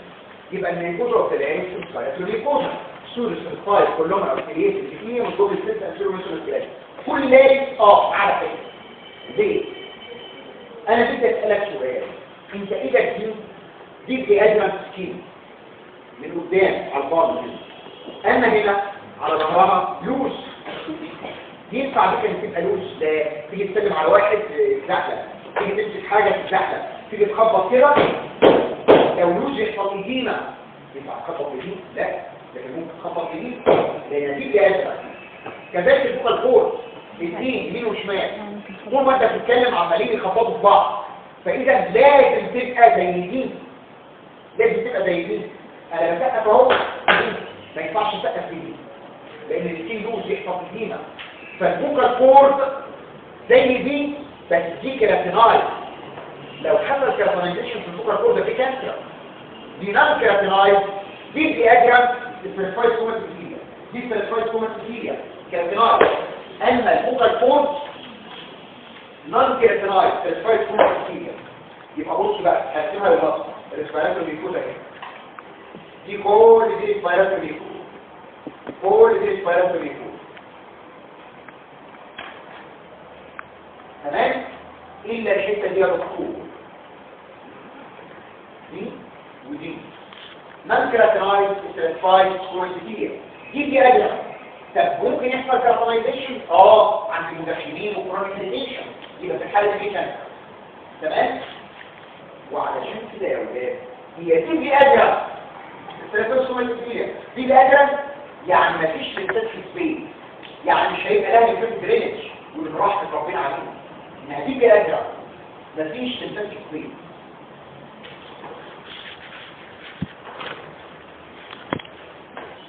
يبقى كل الميكوزا ثلاث ريسبيراتوري ما عدا الفوكال كورد السيرفايس كوماتيكيا نان كيراتينايز. البلاد سبلاي ثلاثه تاني بيتغذى فيه بنفس البلاد سبلاي بتاع الثايرويد. الثايرويد ارتري والثايرويد ارتري. طبعا الثايرويد ارتري عندك فكره اللي جاي من الاكسترا كاروتيد ارتري. دي الثايرويد لارنجيه. سيبيرو لارنجيال وسيبيرو ثايرويد. والانفيرو ثايرويد ارتري عندك فكره ان جاي من ثايرو سيرفايكال تراك.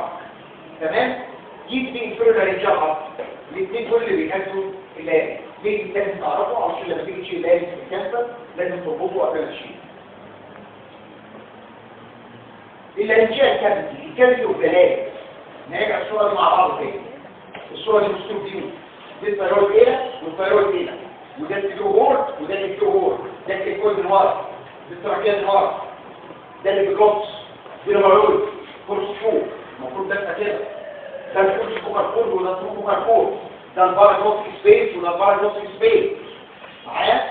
فين الصوره جايه ازاي؟ السبيس اللي بين الكورس والكورس ده اسمه فينتريكل وده اسمه فينتريكل. تمام؟ لما واحد يحتاج ان انت يبقى مفيش كده يروح منفوخ كده. يعمل بالونه هنا. هيبقى اسمها لارينج مصيبه بعد كده زي الضفادع او الخروج. معايا؟ طيب قسم اللارينج كسبيت الى 3 ايه؟ هناخد خط بالعرض فوق الفوكال كود وتحت الفوكال كود. ده الفوكال كود المنطقه دي هناخد خط كده وخط كده. بروسنتا عند الابر ليفل بتاع الفوكال كود الطول وعند اللور ليفل بتاع الفوكال كود. في المنطقه دي اسمها بروستيك اريا، بروستيك اريا او بروست. وكان السبيس اللي بين التو فوكال كود ده كنت بتثبت الاناتومي دي ماكروفايل اللي انت بتثبت السنه دي. انا ثبت دي نجيب على كده شيء ايه شيء مش مهم الاسم دلوقتي. تمام؟ فده منطقه البروستيك اريا ما فوقها سوبر بروستيك ولا تحتها سب بروستيك. يبقى اقول الباوندري بتاع سوبر بروستيك من بدايه اللارينج من التيبو بتاع البروست للابر سيرفيس ده فوكال كود والسب بروستيك وما سماش انفرا سماها طبعا. تمام؟ السب بروستيك من اللور بوردر الثايرويد فوكال كود والفوكال كود للور بوردر الكيكويد اللي هي نهايه اللارينج. يبقى اذا دي سب بروستيك دي سوبر بروستيك دي بروستيك. وهنا نسال السؤال هو الفينتريكل تبع عندي ايه؟ بروستيك ولا سوبرا ولا سب؟ الفينتريكل سوبرا اهو. اذا السوبرا بروستيك ايه انقسمت الى قسمين. فينتريكل ما بين القرص والفوكال كود وفيستيبيول. الحته دي كلها اسمها فيستيبيول. كلمه فيستيبيول يعني ايه؟ مدخل. فاكر الفيستيبيول ده نص مدخل. هو ده مدخل اللارنج يا جماعه. يبقى ده هو الفيستيبيول ما بين التيبو بتاع البروست للفورس فوكال كود. وما هو الفينتريكل من الفورس للترو كود. يبقى السوبرا بروستيك اثنين اريا. تمام؟ فيستيبيول وفينتريكل. تمام؟ ده السوبرا بروستيك ودي بروستيك وده السب بروستيك. ماشي الكلام؟ طيب الانفيرت رينج وثلاث حته مهمه. ده سهل قوي يا دكتور. مش انت هتنتج اللي هي ثلاثه اريا سوبرا بروستيك وسب بروستيك وبروستيك. السوبرا بروستيك تروح للابر ديسترفايتال ليمفنود والسب بروستيك تروح للور ديسترفايتال ليمفنود. سوبرا للابر وسب للور. بينما البروستيك دول الفاتيك ايه بقى؟ معقول ما يخش الفاتيك درينج؟ لو جه كانسر من اهو مش الفلوس بتاعته الا اذا اكستندد بالسوبرا او اكستندد بالسب. لكن طول ما هو ليميتد للفوكال كورد بروستيك ما يعملش الفاتيك من غير كده. وده من رحمه ربنا علينا. بيسالوا سؤال من ايام ما كنت في سنه رابعه سالته وانا مش شايفه. لو تحب يجي لك كانسر يا ابني يجي لك فين؟ ما يجيش يا دكتور. لا اتكتب عليك هيجي لك بروستيك. ليه بقى بروستيك؟ لان رول الفاتيك درينج فكود بروجنوزك. رول الفاتيك درينج في حاجه ثانيه تيجي على بالك اللي هو بروستيك كارسينوما كويس. رول الفاتيك درينج وايه؟ ايه اللي سيمتوم؟ هيجي لك على طول بحث صوتك بروستيك وتكور. يبقى اذا البروستيك كارسينوما البروجنوزس بتاعها كويس علشان سببين. رول الفاتيك درينج زي ايه اللي سيمتوم حتى لو كارسينوما انفايتو يجي لك بحث صوتك على طول. معايا؟ طيب ده بالنسبه للفاتيك درينج. نيجي ليه ربنا خلق لك لارنج. طبعا ايه كنت في سنه رابعه هيسالك سؤال ليه ربنا خلق لك لارنج تقول علشان اتكلم بيه. لا انت ممكن تعيش من غير كلام. اللارنج الوظيفه الاولى ليه يا اما ريسبيريشن يا اما بروتكشن.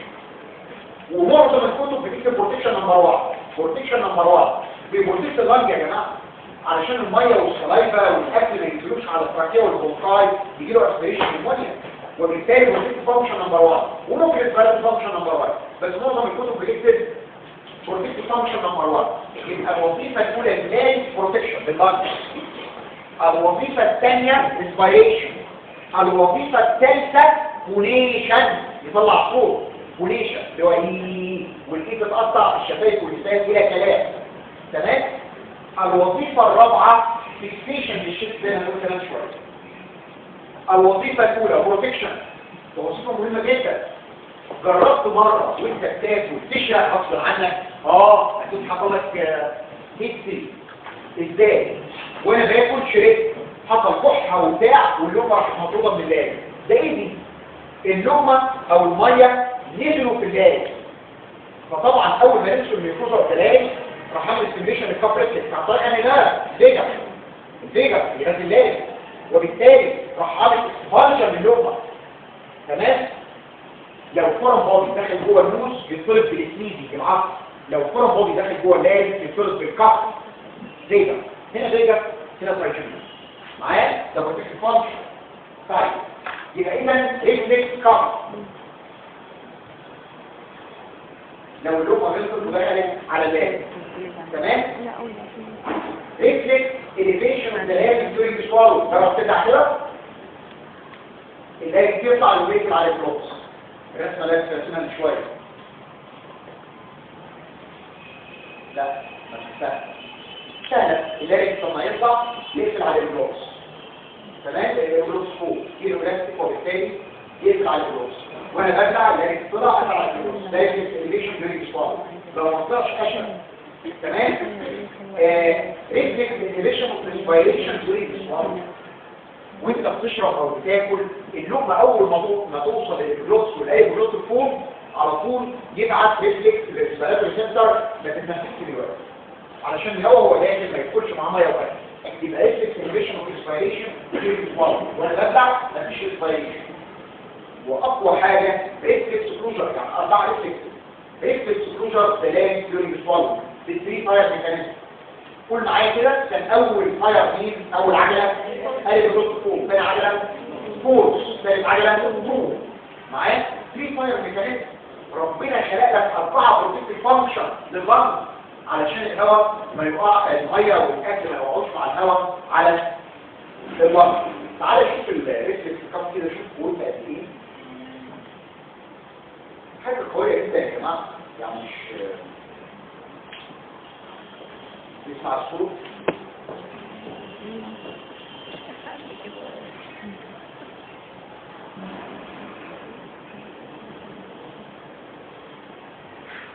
بص وانت بتفك شوف القوه التركيه اللي باينه اهي، دول شوف الكود يمين وشمال وده البلوس من قدام. ده اكسبانشن باي فورم بطي معايا، ده الكود اليمين والكود الشمال والاريجينايت وده الاير واي معايا. طبعا اللي ورا الهايبوفاج ده البلوس من قدام. بص تاني، ده مش انيميشن، ده فيديو حقيقي واحد بيكح شايف علشان يطلب اي فرع باطن. ده ريفلكس كف.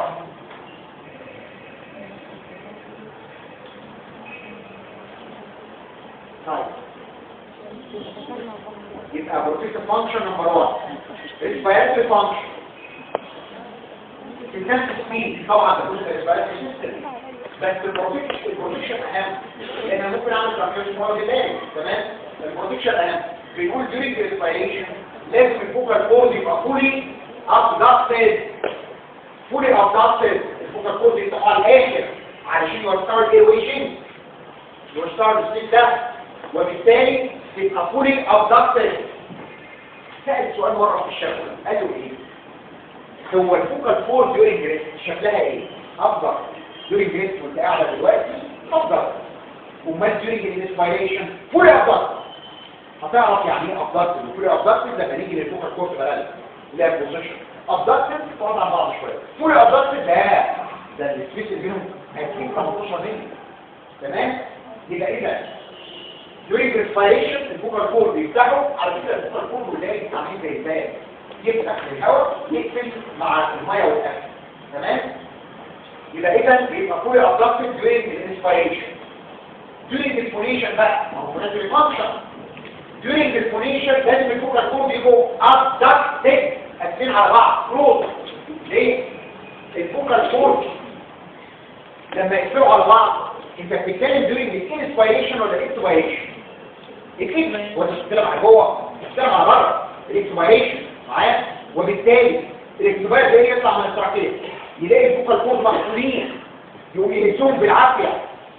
اما لو الفوكال كورد مفتوحين الاكسبير ده هيطلع ولا هيفز ولا يعمل. يبقى لازم during الفونيشن لازم الفوكال كورد تبقوا ابدكتد علشان تتكلم كويس. لابد من توافق 3 عناصر علشان الصوت يطلع عالي. اول عنصر لازم الفوكال كورد يبقوا ابدكتد. ثاني عنصر لازم الفوكال كورد يبقوا تيم مشدودين. وتر الجود لازم يبقى مشدود علشان الصوت يطلع حلو. يبقى ابدكتد. تيم لازم الفوكال كورد يبقوا فايبريتنج مع الهواء مع السبير ده هو طالع ما يبقاش في كانسر مكتبته في مكانه معايا. وبالتالي لابد من توافق 3 عناصر. الفوكال كورد تبقى ابدكتد تيم فايبريتنج. اذا ده الفوناتوري فانكشن. يبقى لازم الفوكال كورد يبقى ابدكتد. بص للفونيشن. والفونيشن يعني صوت غير معلوم الهوية مش كلام. الفونيشن الاي دي هتقطع بالشفايف واللسان والسنان وي الى حروف. البروسيسنج ده التقطيع ده اسمه ارتكيوليشن هنا. اما ده اسمه ايه؟ فونيشن. تمام؟ بص للفونيشن وخلي بالك من ال3 كلمات اللي انا قلتهم. لازم الفوكال كورد يبقى ابدكتد تيم فايبريتنج.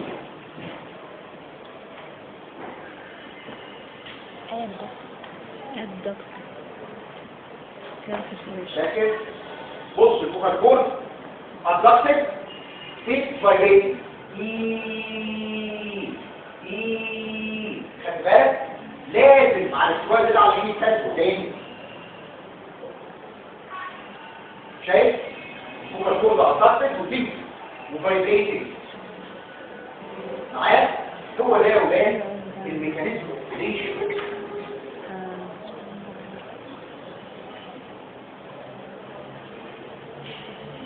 رابع فانكشن اللي فيكسيشن للشد. في المنازل بتحرق ازاي؟ انت لما بتشيل حاجه تقيله اللي منكم بيشيل حديد او حاجه في الجيم او بتاع المدرب بيقول لك ايه؟ خد نفس واكتمه. اكتمه دي لحد ينفع تشيل حاجه تقيله من غير ما تاخد نفس وتكتمه؟ لا. ليه؟ تاخد نفس تملان هواء. اكتمه تقتل الفوكال كورد عليه. حبست الهواء يقوم الشد يبقى فيكسد. تقوم الابر الماسلز اوف ذا ابر ليب اللي هي اتاتش للريست الكترون كيج تبقى فيكسد ديفكتد ستراكشر. فوق تعرف تشيل معايا. يبقى لازم الشد يبقى فيكسد. هي دي فيكسيشن شد. كذلك دوري الكونتنسيفيكيشن والليبر بتاخد هواء تقفل عليه لارنكس يقوم الهواء ده يفك الدايفرام يعلى الانتر ابدومينال بريشر. لو اللارنكس ما عرفش يقفل ما تعرفش تعلي الانتر ابدومينال بريشر ولا تحزق ولا تشيل حاجات كده معايا. يبقى ده فيكسيشن للشد. علشان كده الراجل اللي عامل تراكيوستومي ما يقدرش يشيل حاجه تقيله. ليه؟ هيجي يشيل حاجه تقيله اللي هو يخرج من هنا على طول. يبقى ده كانت الفانكشن الثلاثه. يبقى لازم ابتدي بروتكتيف فانكشن نمبر 1 ترتيب مهم. ريسبيراتوري فوناتوري وبعدين اخر حاجه فيكسيشن للشد. طيب نيجي بعد كده الانجاز سيستم. لو جالك عيان ده ممكن شكوته تبقى ايه؟ لو جالك عيان كتير ممكن شكوته تبقى ايه؟ تقل سمع بيكنس وش تلفر استشارج ايه وهكذا. لو جالك عيان نوز نيفر اوبستراكشن استشارج وهكذا. لو جالك عيان فيل فيشيا مجرد. لو جالك عيان نايم ده مجرد كلام سترايدور خنقه تمام. يبقى سترايدور او حاجه مثبته الفوكال كورد في مكان مش فايبريت مع الصوت هورس او اسمها الشيء ديسفونيا. يعني الكتب بره دلوقتي ما عادش فيه هورس كتير فبتكتب ديسفونيا. لكن بتوع الانجليزي عارفوه تمام. علشان بقى فيه برانش اسمه فونياتك بيسموها ديسفونيا تمام. اللي هو الشات اللي فيه فالاسم الشيء ديسفونيا زي الفيشيا ديسفونيا تمام. ولكن هي اسمها هورس اللي هي لحظه الصوت. لو الفوكال كورد يا حصل فيلير للابدكشن يا تنشن يا فايبريشن. سترايدور مجرى النفس ده. امال لو النوز او اللارنكس اتقفل بيعملوا ايه؟ سوينج. بينما لو اللارنكس او التراكيه سترايدور. في فرق وفرقنا بينهم لما كنا نشرح التشخيص. تمام؟ ممكن اللارنكس تعمل كف بس لو لارنجايتس الكف بتاعتها دراي ولا اكسبكتورانت دراي. بينما البرونكايتس برونكايتس ميكوزا سايتو ميكوزا كتير تكريس ميوكا. ممكن تشوفي شرقه لو الميه او الصلايبه نزلوا على اللارنكس والتراكيه تشرق شوفي بين لو في كانسر وعمل انفيشن للكارتريج البيكوندريا تعمل بين. اللارنجيال بين يسمع كتير عن طريق النيرف فيجا ارنولد برانش اوف فيجا. تمام؟ فيجا دي سوينج. لو في كانسر هيعمل لي ليمف ديفاكتس يجي لي العين دي سوينج. ودي ديفاكتس علشان احنا في منطقه الكانسر. احنا في منطقه الكانسر والدخان بسم الله ما شاء الله ده الكانسر لازم اكثر من تلك الهيدن كانسر. الكانسر لازم دلوقتي بيقولوا 40% من الهيدن كانسر بيبقى في اللازم عشان الدخان. الهورسون سبورت دي فوريا. يعني ايه هورسون؟ كل ما بشرح الحته دي افتكر فيلم عبد الوهاب اول مره هند رستم تظهر على الشاشه. الفيلم ده مش فاكر كان اسمه ايه ولكن كان بيختار التراث بتاعه اللي بيربط وراه الصوت. البنات الحلوه دي الموزه اللي تقف وراه كده ويقعدوا يعرضوا وراه. تمام؟ هي في نفس الوقت تجذب الانتباه كشكل وصوتها لازم يبقى عالي. فكان بيختار الفيلم الابيض والاسود ده كان عمال يختار ويطلع البنات اللي صوتها نشاز. حتى قلب اللفظ كده لا صوتها نشاز تطلع مش عايزها دي لا صوتها كويس وهكذا. فالصوت النشاز ده هو ده هورسون سبورت. اما الصوت العذب ده هو ده الصوت العادي. يعني ايه ده؟ يعني ايه كلمه هورسون؟ صوت وحش رف كواليتي. لو بيتش خشن مش ناعم. لو بيتش هاي بيتش يعني رفيع ومسرع. تمام؟ لو بيتش اللي هو الخشن زي صوت الرجاله كده. اي واحد ناشف بيكتب صوت خشن. ليه؟ لان الفوكال كورد هو ريتيتد وفاهم المخام وبالتالي بيبقى لو بيتش. يبقى رف كواليتي نشاط وحش. لو بيتش تخين. ليه حصل رف كواليتي وبيتش فويس؟ دو تو وات فور مور ثري فاكتورز اللي هم عملوا انفيرمنت للنورمال فونيشن اللي هو يا فيلير للتنشن يا فيلير للفايبريشن يا فيلير للابدكشن. لو في بولت ما بين التو فوكال كورد مش مخليهم يعملوا ابدكشن على بعض. لو في كانسر مسكت الفوكال كورد مش مخليه يفايبريت. تمام؟ وهكذا. يبقى لو حصل فيلير للتنشن او الفايبريشن تمام او الابدكشن يجي له هورسون سبورت. انا هوريكم الهورسون ولكن ما اعرفش هو موجود في ولا لا. اهو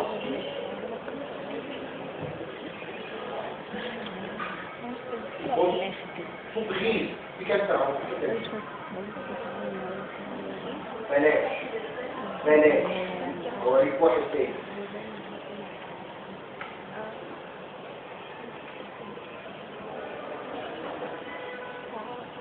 بص صوت النشاز ده بس هو يمكن الصوت ضعيف شويه. هو ده هورسون. شوف البولت قد ايه. بص البولت ده السيستم كمان مش بولت.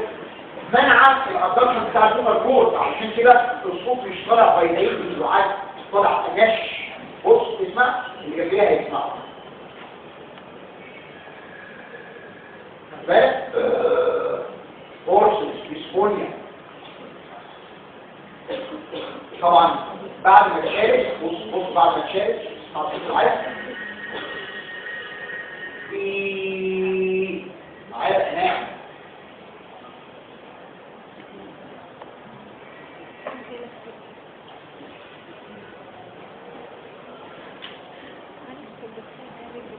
نيجي للسترايدر. يعني ايه سترايدر؟ الايرواي اتسد بارشل لان لو اتسد كومبليتلي هتشوفوا فين بقى ضمان. يبقى لازم يكون اتسد بارشل. تمام؟ يبقى اذا كلمه سترايدر اللي انا هعمله تمثيلا دلوقتي اللي هو اللي هو مين؟ عبارة عن difficulty noisy breathing. اللي انا عملته دلوقتي ده تمثيل، ده مش difficult، ده تمثيل الاسترايد، لكن المفروض يبقى difficult noisy breathing due to partial upper airway obstruction. تمام؟ على فكرة لازم وجود 3 كلمات علشان يتوفر حدوث سترايك. نمرة 1 difficult. تمام؟ نمرة 2 noisy صوت difficult noisy. نمرة 3 partial. لو كومبليت سترايك ده بقى تمام كده؟ يبقى لازم يبقى difficult noisy due to partial upper airway obstruction. الصوت ده النويز اللي هيطلع مع الانسبيريشن ممكن يطلع during الانسبيريشن، ممكن يطلع during الاكسبيريشن، ممكن الاثنين كويسين. اذا يا اما يطلع الصوت اثناء الانسبيريشن يبقى الانسداد فوق، يا اما يطلع during الاكسبيريشن يبقى الانسداد تحت، يا اما يطلع بين الاثنين يبقى بين الاثنين كويسين. تمام؟ او تاني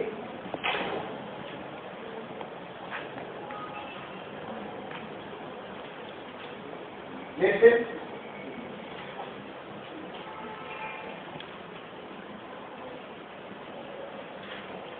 اعتبر ده لاري اهو، ده لاري اللي انت كنت هتقول من شويه، ده التركيه وبعدين ده البرونكار وده المرض. تمام؟ دي الثيرويد ودي الكريكويد. دكتور لو الانسداد فوق والهواء داخل الحته اللي مفسوده دي تفايبريت، يبقى لو في جلوتيك او سوبرا جلوتيك اوبستراكشن الصوت يطلع ولا ياخد النفس لانه عدى عليه في الاول بالقوه، قوته في الاول انسبيراتوري سترايك. اما لو الانسداد تحت الانسبيريشن بيبتدي من تحت يبقى الاكسبيراتوري غير قوي هنا في الاول، يبقى اذا الاكسبيراتوري تملي بيجي نتيجه للبرونكايتس او برونكال باربودي او برونكال ازمه او ادفانس برونكايتس معايا. امال الفايبرين بين الاثنين يا سب جلوتيك يا تراكيه، يبقى ديورنج الان والاكس. بامانه الاسترايدور المفروض يبقى انسبيراتوري او بايبين. الاكسبيراتوري ده اللي اسمه في البطنه ويزل تسجيل، بس الفرق اللي بيسموه سترايدر ما يفرقش. امال عاملين ديسنيا ايه الفرق بين الديسنيا والسترايدر؟ الديسنيا دي كاربوبريدنج واتبر السبب ايه؟ ده الديسنيا سبب كاردياك سبب بالمونري انا ماليش دعوه. اما السترايدر بارشال اوفر ايرو اوبستراكشن ابر مش لور زي ما انت بتقول الكبارات، وبالتالي الكبارات ده مش تبعنا مش تبع الانزيم، لكن لازم تعرفه. فالدكتور اللي بيسموه اكسبيرات سترايدر اللي هو الديسنيا او الثاني. لو الانسداد فوق انسبيراتوري لو بلوك الصبرة، لو الانسداد تحت انسبيراتوري يبقى الصوت مع الانسبيريشن. لو بين الاثنين اللي هو بلوك او تراكيال بايفي. تمام؟ الهورسنس يحصل نتيجه ليجن في البوكال كورد سبونيا. اما السترايدور يحصل نتيجه هارون في الايروي. الكف يحصل نتيجة الانفكشن للبيكر بانفكشن بفرنباضي بأي حاجة.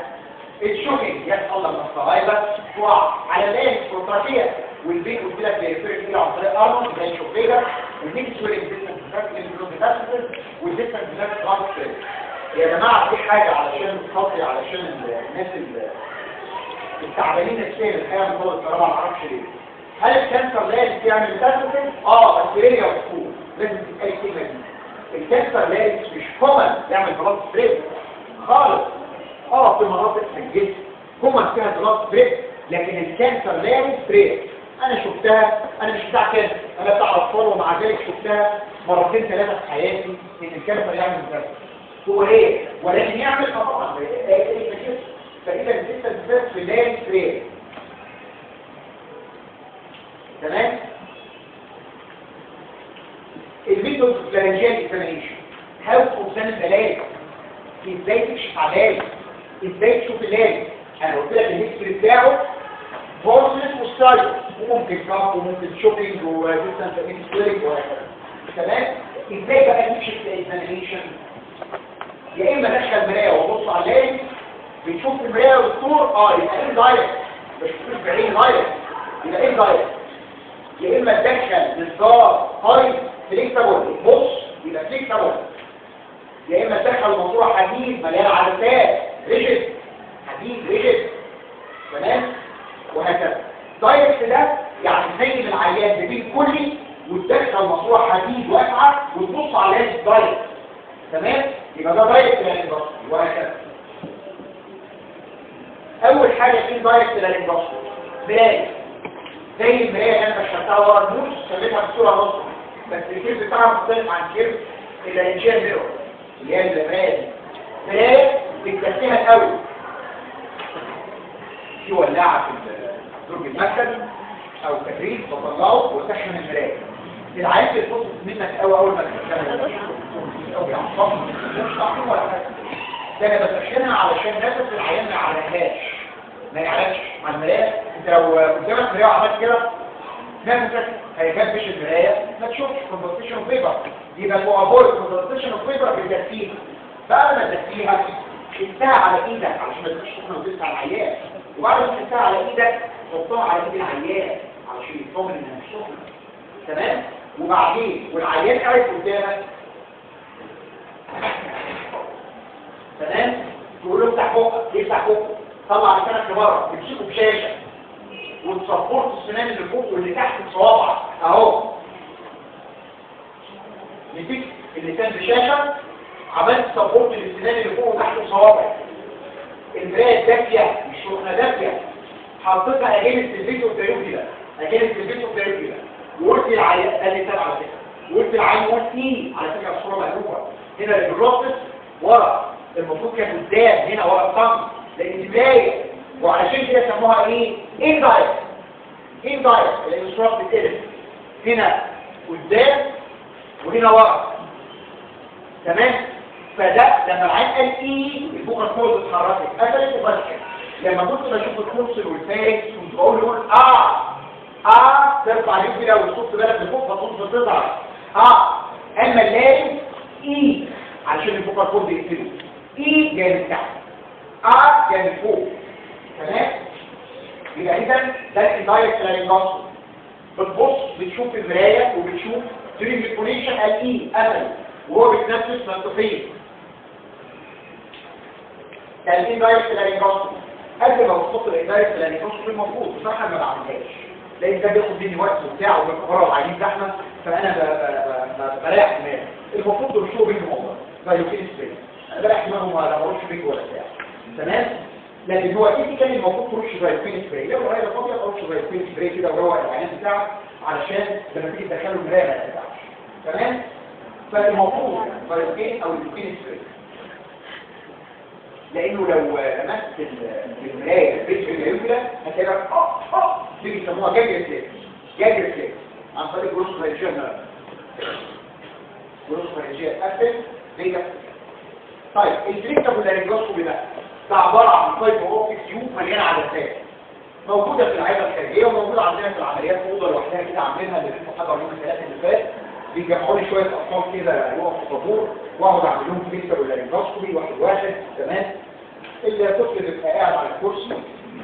المفروض برضه انت كده تخش زي الفيلم سبريت، بصراحه ما بروحش، هو بيشوفك تشخص وبتاع الواد بالثاني معاه وحد فوق على المنطق يا واد يقول لك هيعملوا ايه هيقولوا بعدين فقيسه وتروح حاطط الفليكسبل وباصص بعينك، ما بنبصش بعينك بنوصله على الكاميرا ونشوف بالشاشه ونسجل الفيديو. هو ده الفليكسبل. لو انت دخلت الفليكسبل لارنجوسكوب ده لغايه النيزو فارنج اسمها الفليكسبل نيزو فارنجوس، لو لغايه اللارنج فليكسبل لارنجوس، لو للهايبوفارنج فليكسبل هايبوفارنجوس، وهكذا لغايه البرونكال فليكسبل برونكوسكوبي بس ده بيبقى اقوى معاه وهكذا. تمام؟ يبقى هو ده الفليكسبل لارنجوس. طبعا منور في نور، النور وبتبص. تمام؟ فبنشوف المنظر اللي انت شفته من شويه اللي هو ده، بص وتقول للعين ايه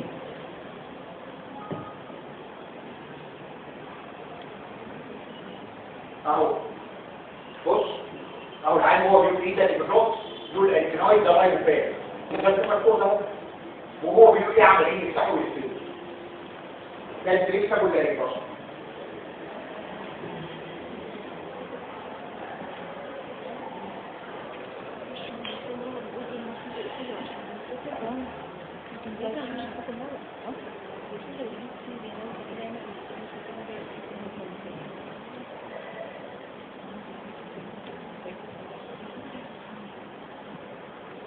لكن الراجل ده الفلتر ولا المكتبل 70000 جنيه قبل ما تبيعه اصل حي الشنطه دي ثمنها 70000 جنيه طبعا انا مره نايب دخل الفلتر ولا مش ام البوكر راح يحط عظمه قطعه 70000 جنيه لا ده بيدخل للنوس طبعا عينيهم مش مش لاقي عينينا خالص الدكتور حاجه اللي بيسافر بره ده بيرجع خلي بالك فعلا بيسافر بره ما يرجعش كده بص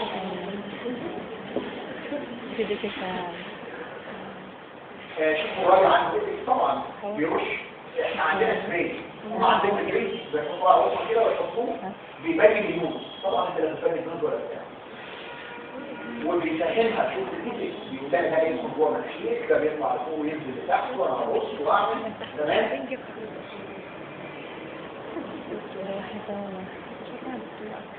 ده الفكره ده المشكور احنا ما بنبص احنا بنشوف على الكاميرا احسن والعين بيشوف معاك ويشكي الفهم وبتاع حاجه كده قوي ويدفع فلوس اكتر وتصوير لو هو برايفت بص داخل على الصوت الجاموس ده الفكره ولا الريبوس ده السيبتم دي الانسيروسيرفنت بتاع النوس ده النوس ده اب ده داون بيحركها بايده الكيس بتاع النظام من جوه زي النظام بتاع جهاز الهضم بالظبط ده النوز من ورا دي كوينه اهي عايزين نعدل الحته دي شويه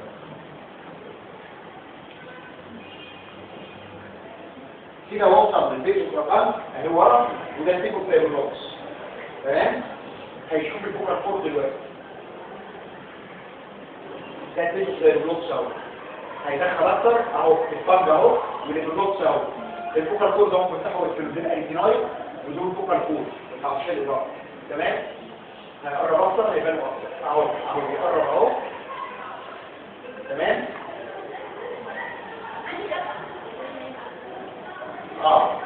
هي باينه على الكيس دي احسن اهو خلاص فده الكيسه ولا النص ده الكيسه ولا النص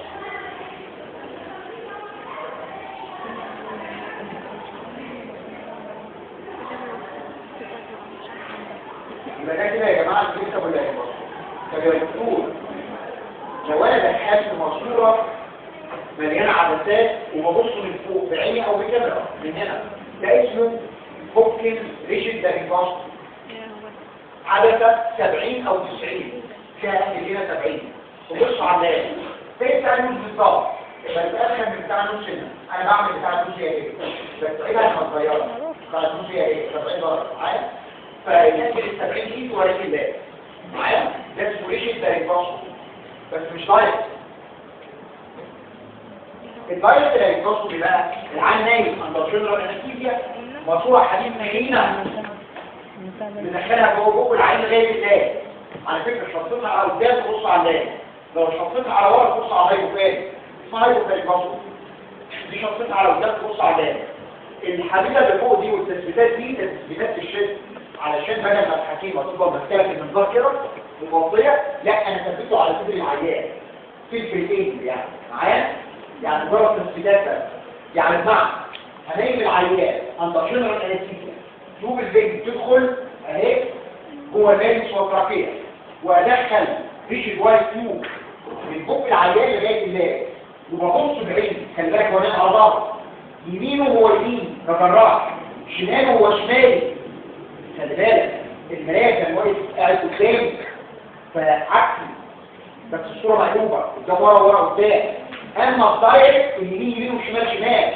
لانه نايم كده وانا واقف وراه معاه يمين هو يمين وشمال هو شمال، ودخلت ريش جوه الجوب وببص بعيني دي الدايركت للانفاستومي، وممكن اخد بيه بايوبسي لو كانسر او حاجه معاه، يبقى دي الدايركت للانفاستومي.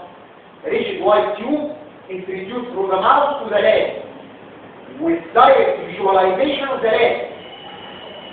لو حطيت عليها ميكروسكوب بقى اسمها مايكرو لارينجوسكوبي، يبقى بص من هنا كبرت الفيو مايكرو لارينجوسكوبي. تمام. لو حطيت على دايركت لارينجوسكوبي ميكروسكوب، لو جبت آلات وعملت جراحه شلت بوليك او حاجه بقى اسمها مايكرو لارينجوسكوبي. تمام اهو. تخيل الصوره دي جت مره في امتحان الصور، جراح بيبص من الميكروسكوب ده مدخل دايركت لارينجوسكوبي وتستفاد كده اهي وبيعمل عمليه، يبقى دي مايكرو لارينجوسكوبي والمساعدين بيتفرجوا اهو. تمام. مايكرو لارينجوسكوبي يبقى دايركت لارينجوسكوبي احط عليها ميكروسكوب يبقى مايكرو لارينجوسكوبي، اعمل بقى جراحه يبقى مايكرو لارينجوسكوبي. تمام. قول يا دكتور عايزه ايه؟ ايش؟ تمام. استروبوسكوبي بقى اللي يشرحه في الفوكور بلاش التمثيل مش مهم دلوقتي على اساس ان الكلام مش حلو. خلصنا؟ او اقول لك لا لسه في وقت. بص بقى ولسه حد بيسجل، لو حد بيسجل ايه التسجيل على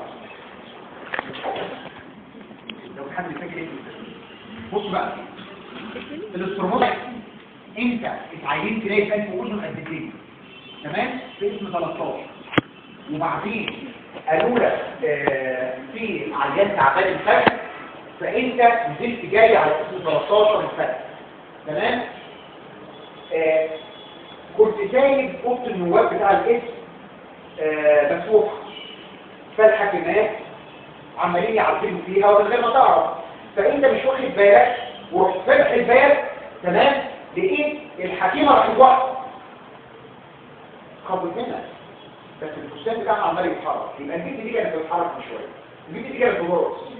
هي دي يا جماعه الاستروبوسكوبي اللي هو بمعنى انا دلوقتي هحط لك المنظار وهبص كل ما الفوكال الصوت يجي في فتره معينه وانا عامل له مثلا الميد لاين.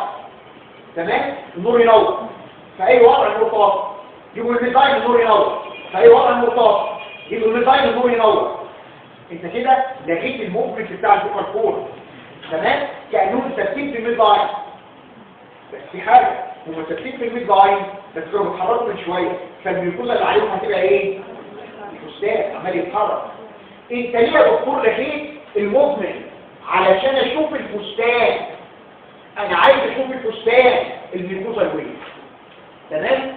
اذا لو في لان الحركه ممكن تبقى ضعيفه ما اقدرش احسها بعيني، لكن الميوكوزا الويل بتبقى كذا ويل، فعايز اشوف الميوكوزا الويل. لو في ميوكوزا الويل يبقى النص بتاع الفوكال كورد شغال. هو ده الاستروبوسكوبي يا جماعه اللي هو انا وريتهولكم من شويه اللي هو ده. من زمان. بص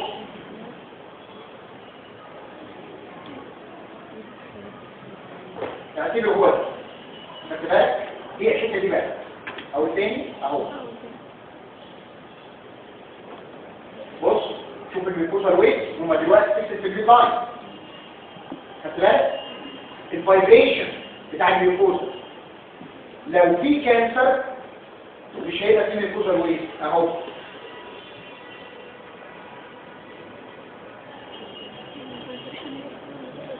ده بيفايبريت لا خدت بالك؟ لا. تاني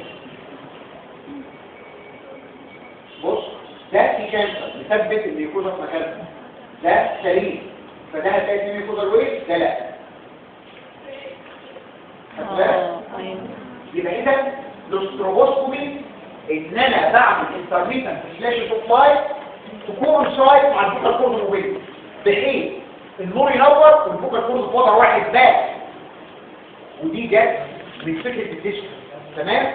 فكل الفوكال كورد يكون في مكان النور ينور. تمام. انا لقيت الميوكوزا الويل يبقى اذا الفوكال كورد مصل شغاله. ده جود بروجنوزس في الفوكال كورد ملازم بعد اتابع بالاستروبوسكوبي ده. انا كده خلصت. بكره يا ولاد عندنا نهايه فرض ان شاء الله. هذا الاسبوع الجاي